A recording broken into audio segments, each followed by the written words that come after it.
What are your emotional triggers? Either you're going to respond positive or negative. So I want you to go and listen to the live video that I did this morning about emotional triggers. But we have to always make sure that we are in control of how we respond. Either your response going to be positive because you've been delivered, or they going to be negative because you're living in the past. And what I mean about that, your emotion triggers can be disrespect, it can be brokenness, it can be betrayal, it can be inner trauma that you've been through life. And once you begin to be confronted with that past experience that wasn't positive and you did not get healed from it, then your emotional trigger will be negative. So I want to encourage you to make sure that you are in control of how you respond, because in life, we are going to go through things. We're all going to go through situations, and what is in us and our emotion is going to be is how we're going to respond.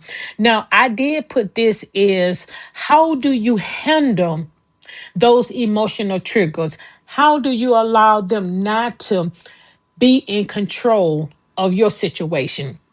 So I put this here is that there's different ways that you can navigate your emotions, what you've been through.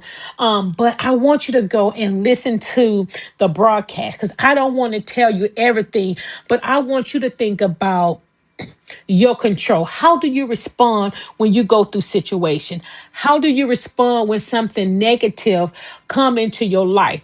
Especially if you are not expecting it. That's the key, is when you don't expect certain things to come knocking at your door or hit your heart or come in your mind.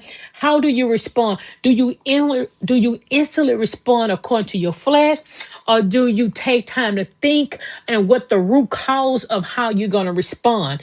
And sometimes you have to pray. Sometimes you have to stop and pause and say, how am I going to respond this way? Do I want to do to others as they do to me?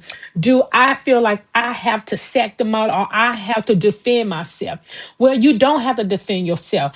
So you have to just be wise and be mature and know that you can handle things in a peaceful and cordial way. So please go listen to that. I guarantee it will bless you, because going forward is something that you can do, because this is something that you can teach your children of how to deal and how to handle conflict, and how not to let your flesh respond to everything negative that comes your way, because it will come knocking at your door. Subscribe to the channel, listen to the video. God bless you.